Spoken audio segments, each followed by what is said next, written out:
real quick, for how many people do I have in here that are working in the field currently on med units? Okay. Anybody not seen this app on your phone? Okay. If you do have a smartphone, if you would, it's a free app. It's a race score app. Please download that. It'll help us later on in the lecture that I'm going to give, and also it's a great tool in the field. So it gives you the ability to calculate a race score very quickly on a patient. So we'll talk more about that app in a minute. But it's free. It's a great piece of equipment. Okay, so my speech today is on the implementation of race score, the identification of stroke pre-hospital for our providers. Like Lisa said, I work for the Omaha Fire Department. I'm stationed down by the zoo, so that's where my station is. Work on the C shift down there. So when you hear race score, I know us EMS folks, we think, gosh darn it, not another score that I have to remember, right? We have app score, we have all these trauma scores, revised trauma scores, APGAR, all these things. I'm going to tell you now, don't try to memorize this, okay?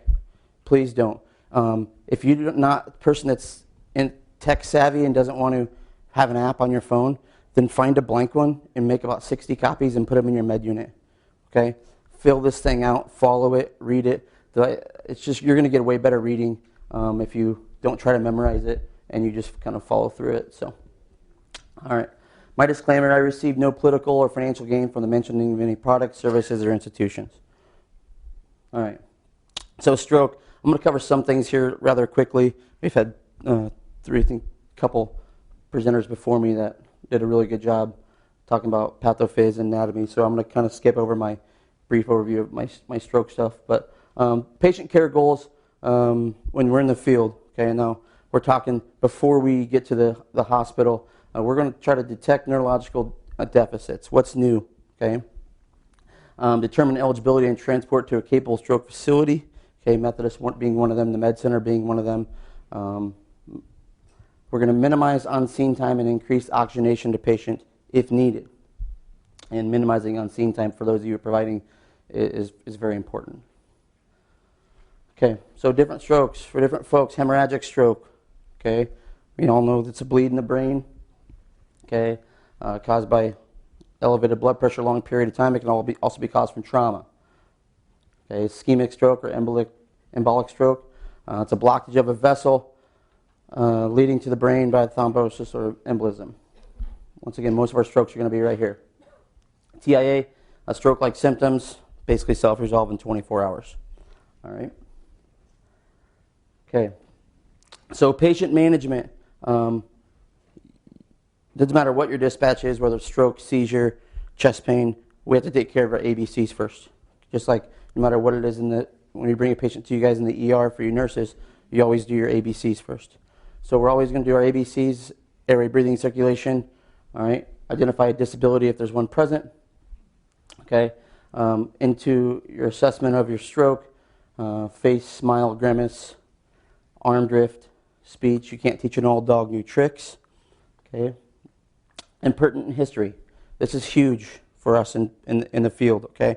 And a doctor earlier, I think it was Dr. Franco, spoke on this a little bit ago. We see a lot of patients that wake up with stroke-like symptoms, okay? And we will ask a loved one or maybe even somebody at a nursing care facility, when were they last seen normal? And they'll say, well, they woke up like this. Well, maybe their last normal time was 2,100 hours. That's when they ambulated or was drinking something, was able to take their PM medications, and they were acting normally. That's their last known well, okay? Or their LKW. Make sense? Okay. That's this time right here, this last known well has got to be the time when you know for sure that they were being themselves. Patient's neurological baseline. Do they have a previous stroke? Do they have other medical conditions that alter their neurological baseline? You know, maybe they're not 100% with it to you right now, but maybe they weren't 100% with it before these symptoms either. Is your patient taking any anticoagulant or any thinners? Obviously important for a question to ask for your patients that may be suffering from a bleed. And then we get into these caution things, these things that we mimic, that may mimic a stroke. So hypoglycemia, all of our altered mental status patients get a blood sugar. Seizure, there's a lot of patients, studies are showing, that are being stroke alerts being called and they're just postictal. Okay, that's a very common thing. So obviously checking the sugar. Seizure, we're looking for oral trauma. Okay, wetting of the pants, bilateral weakness.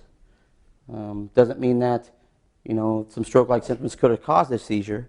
Okay, but I'm just making sure that we're not calling a stroke just based on a patient being postictal. Sepsis obviously causes some altered mental status.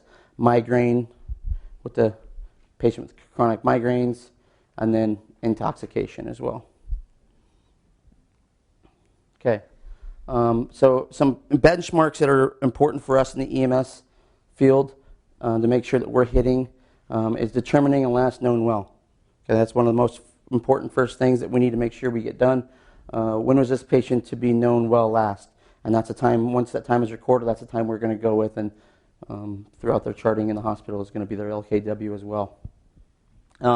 Administering oxygenation as needed to patients to maintain NO2 saturation of 94 to 98. Okay, nasal end tidal monitoring is a great tool for us in EMS, and it's relatively new to me on the Omaha Fire Department, and it gives us a good picture of how that patient's ventilating. So, little nasal cannula with end tidal in it is another good tool. If the patient is seizing or having seizure-like activity, you can manage that seizure with benzos, wherever you have in your box of tricks for your protocol. We're going to maintain a blood sugar of greater than 55. Make sure we're acquiring a pre-hospital 12 lead if possible, but make sure that this does not delay transport to a facility. Okay, it's one of those things that, you know, once we get to the point in the med unit, we're like, okay, we got all of our bases covered. Maybe now we can acquire a 12 lead right before we head into our secondary repeat assessment. Hospital notification as soon as possible per protocol and local stroke plan. I know the city of Omaha, as soon as we are in the field and we notice someone's having stroke-like symptoms, we're identifying it to be a stroke alert. We're calling and letting them know, hey, this is Medic 3 calling the Med Center. Be advised, we're in the field at this time with a 78-year-of-age female having stroke-like symptoms. Last known well was 2100 last night.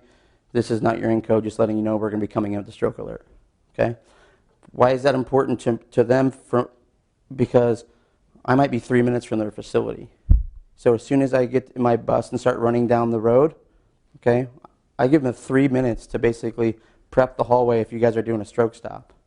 Okay?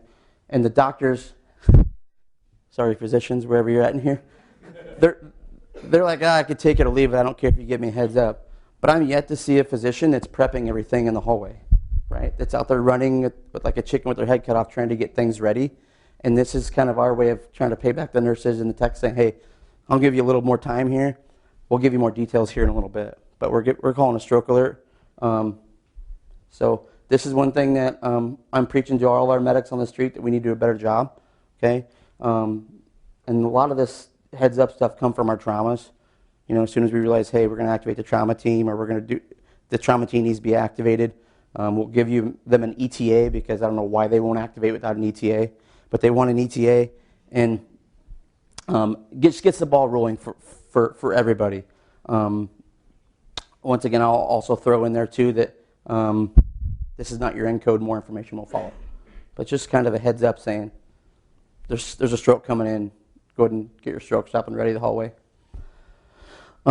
Reduce on-scene time to less than 20 minutes, like I said, and give an early heads up. There's not much initial assessment. Cincinnati stroke scale, those things need to be done in the acute setting in the house. Okay. Outside of that, guys, throw an O2 non-rebreather on them. Let's start moving towards the med unit. I'm a big proponent to put people in my environment. And my environment is that 10 by 12 box that's running down the road going 65 miles an hour. If something's bad going to happen, I want it to happen in my environment. So, and we'll talk here in a minute on the administration of the race scale. And it's really hard when you're trying to get an accurate reading of asking questions that you need to get a good answer back when you have the TV on, the dog's barking, husband's running around like a chicken with his head cut off trying to get his stuff together so he can meet you up at the hospital. So get the patients in your environment as fast as possible. So the RACE score. Who's heard of the RACE score here? Good. Okay. RACE score is the Rapid Arterial Occlusion Evaluation. And this is not something, and this is an important take-home point, this is not taking the place of the Cincinnati Stroke Scale. Okay? The Cincinnati Stroke Scale is an assessment tool that is the identification that, hey, we have stroke-like symptoms. All right? The RACE score is an evaluation. We can say, what is the progression of the stroke and where is the likelihood that the stroke is occurring? And is the stroke a large vessel occlusion? Okay? There's a lot of doctors out there that put a lot of time into this scale to make it a good tool. Okay? Like I said, not a standalone stroke scale. It is a quantitative stroke scale that identifies the severity and likelihood of an LVO, large vessel occlusion. And this score can be trended, guys. You don't have to do one. So those of you who maybe have like your 90-minute transports from an outlying facility into Women's or into another facility, you can do multiple to these. Okay? Just like a GCS on your trauma patients, right? Patient initially had a GCS of 13. Respirators were kind of out of whack. Now they're hovering around the 9. Now we need to probably be looking to do something. Same here. This score, patient initially had a RACE of 4. Now they have a RACE of 7. You know, so this score can be trended just like a GCS or an APGAR or any sort of number-based scoring system that we have pre-hospital. So here's what it is. A little bit about the score. It's a 9-point grading scale, 0 to 9. Anything score greater than 5 is considered to be a high likelihood of a large vessel occlusion. Right down here, you'll see there's aphasia and agnosia. There's 11 possible points here. One of these you will not use. Okay, so facial palsy, arm motor function and leg motor function. Basically, a lot of principles of the Cincinnati's in there. Okay, but for facial palsy, okay, you'd ask the patient to show their teeth. If they can't do that, and there's some asymmetry noted, they would get a 2. Okay, that completely facial droop, lots of asymmetry, they would get a 2. Mild or slight asymmetry, they get a 1, and if they smile and there's no problems, they get a 0.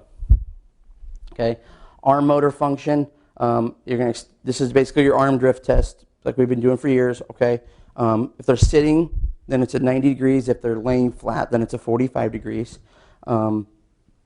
Ask them to lift the limb for 10 seconds. Okay? If they can hold both limbs for 10 seconds, then it's a 0. Okay? If one of them slowly falls to the cot in less than 10 seconds, it's a 1. And if one of them drops all the way to the cot, then it's 2. Leg motor function, you're going to do these independently. You're not going to have them lift both legs. Same thing, okay? But we're going to do for 5 seconds. So it's a 30-degree lift on the leg. Normal to mild, they can lift it up for 5 seconds. If it hits the ground in less than 5 seconds, it's a 1, and then they can't raise it at all, it's a 2. You can do that for both legs. Okay. One thing I think that's important noting here is if a patient's weak and they're bilaterally weak, that's not a significant finding. Okay. We're looking for asymmetry here. We're looking for your patients that can kind of raise this one, but can't move the right one at all. Okay? If they kind of can't raise both of them, well, then we're going to have a tough evaluating this because they're just generally weak. Okay? Like I said, back to the leg, you do them each. So, head and gaze deviation. So you walk up to the patient, and if the patient's eyes or the head are gazed in one direction, that's just a 1. Either it's there or it's not. That's how that's scored. Okay? And obviously we know the reason for that their head or eyes would be gazed and deviated because we look to the only places we can see. Okay? So that 70% of the vision is blocked and they're only seeing out of 30% of the eye. That's why they're looking that direction. Okay. So this is something to take home point. If the patient has right-sided weakness or right-sided hemiparesis, we're going to use this line right here. Because right here together we should have a total possibility of 7, right? And then we'll get our 2 more to make 9 either if they have right or left side weakness. Okay? And the difference here, guys, is that the neurologists have made a determination that whatever their score is based off of these actions is identification that, yes, there's something going on in one of the large vessels. So with aphasia, right-sided hemiparesis, you're going to ask your patient 2 verbal orders. Okay? So these are important. You're going to ask them to close your eyes. Okay? I've seen a lot of stroke assessments where you ask them to close their eyes and they're testing the facial muscles. These are not testing any musculoskeletal or any weaknesses. You're testing the cognitive ability of the patient to be able to recognize these things. Okay? Can you close your eyes? Can you make a fist? Okay? Take home point here. Okay? If they have right-sided weakness, you want them to try to make a fist on their left side. Does that make sense? It would be a non-finding or not a good test if we know they have right-sided hemiparesis and I'm asking them to make a fist with the right side. Okay? So it's left hand, squeeze the fist. Okay? If they can do one of those, they get a 1. If they can do none of those, they get a 2. If they can do them both, they get a 0. Okay? Agnosia. Okay? Left-sided hemiparesis. You look at them, make eye contact, and ask them while showing their arm, whose arm is this? And if they reply back, that's my arm. Okay? Great. Your next question would be can you move this arm very well? Okay, so now they're having the ability to recognize this is my arm, and B, are they having weakness in that arm? Okay? Once again, it's not a test to see how they're moving it. It's a test to see if they're having the ability to recognize what's going on. Okay? So 0, 1, and 2 there. Does that make sense to everybody? So 7 is the possible before we get into kind of our detailed, before we get right or left questions, and then that makes a 9. Yeah? Sorry for the question, but so you're not using those left-sided tests on the right side, typically? So basically, if they're having right-sided weakness, we're going to ask them these questions, but we're going to have them make a fist with their left hand. And then if they're having left-sided weakness, I'm going to look at them and say, whose arm is this? Okay. Oh, it's my arm. Okay. Is this arm weak? Basically, you're asking them, and they say yes. Then they understanding the situation that arm is weak. And if you don't get any response out of them, it's a 2. Thank you. Yeah, absolutely. Okay. Who downloaded the app or has the app on their phone? Okay. Open it up for me real quick. We're going to use it. Okay. So if you open it up, it should be a gray screen. Go ahead and click race. We're going to have a case study. We're dispatched to a nursing facility at 0830 hours for generalized confusion. Nursing staff states that 86-year-old female did not report to breakfast this morning. Staff checks on patient, finds her confused and unable to ambulate or speak. There's a med list present, AFib meds, hypertension, and cholesterol meds. Okay. Patient is not known to be diabetic. You have a Accu-Check or glucose of 101. ABCDs presents airways patent, respirators are 14, non-labored and normal, heart rate is irregular, and a 72 AFib on a monitor. Okay. Stroke scale, patient has left-sided facial droop, cannot hold up right arm, and cannot speak. Okay? Here we go. Let's find out what their score is. Facial droop with a smile. Okay, so let's go with me. She's severe. Arm motor function is severe. Leg motor function is moderate. Patient's weakness is right-sided. Okay. Head axis, head and gaze deviation is absent. Okay. Ask patient to close eyes. No. And ask patient to make a fist. No. Patient performed neither task. What's her score? To 7. Pretty cool little tool for us pre-hospital, just to get out your smartphone, get it. If you're not, like I said, if you're not the kind that has a smartphone, get a bunch of them and just write them down. Okay. It's a really good tool. You can just hit reset, start over, do another one. Play with this little app. It's a good little deal. This is the state of Nebraska's pre-hospital stroke guidelines for EMS out of the Nebraska State Protocol here. So basically, I think it's the AHA model. So, any questions pre-hospital stroke? Yep. Do you guys, I know like there's stroke hospitals, whatever, but do you change what hospital you're going to go to based on any of these scores? It's a great question. My protocol currently in the city of Omaha, yes. They tell us with anything with a race score greater than 5 wants to go to a comprehensive stroke center. Might not be the best option. That's what my protocol says in the city of Omaha. State protocol says that anybody with a race score greater than 5 should probably see a comprehensive stroke center, but not if it lengthens your transport time greater than 15 minutes. Studies are proving that a lot of the times when we take a stroke scale with a race greater than 5 or something of that nature to a comprehensive stroke center, that maybe the chances of them having like a thrombectomy is not high. So that a lot of that TPA could be started at a facility and then transferred in. Biggest thing, guys, is just getting into a facility for me. That's my opinion. Yeah. Go ahead. If the transport time is greater than 15 minutes, then you're probably not going directly. You want to go to the closest facility if it's greater than 15 minutes. Yeah. Yeah. So you outline facilities, you're probably going to get taken to your regional facility and then probably flown in or grounded in. Yeah. In my area, we teach a lot of the men scores and so the Cincinnati score. Is that something down here with the med center and stuff like that they prefer the race? Our protocol is, our stroke programs are being driven around the race score for us pre-hospital. I'm not saying it's right or wrong. That's just everything they're having us do.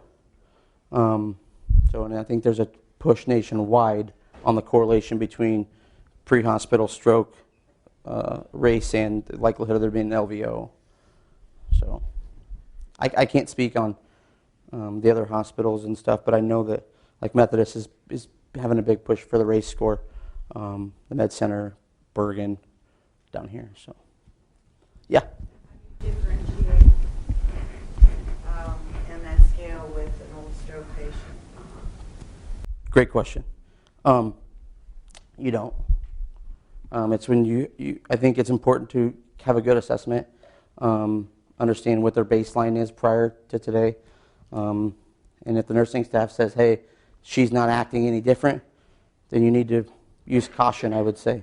I would be afraid of not calling a stroke alert and then in the backside of not getting the resources started right away and maybe missing that boat, if you will. I would say that's where a really good assessment comes in and trying to get a hold of somebody or say, what's this patient's baseline? And like I said, that's so important. When we get into our nursing facilities where somebody may be there for rehab, just a good history is so important, I think. Good? All right. Thank you, Eric. Yeah.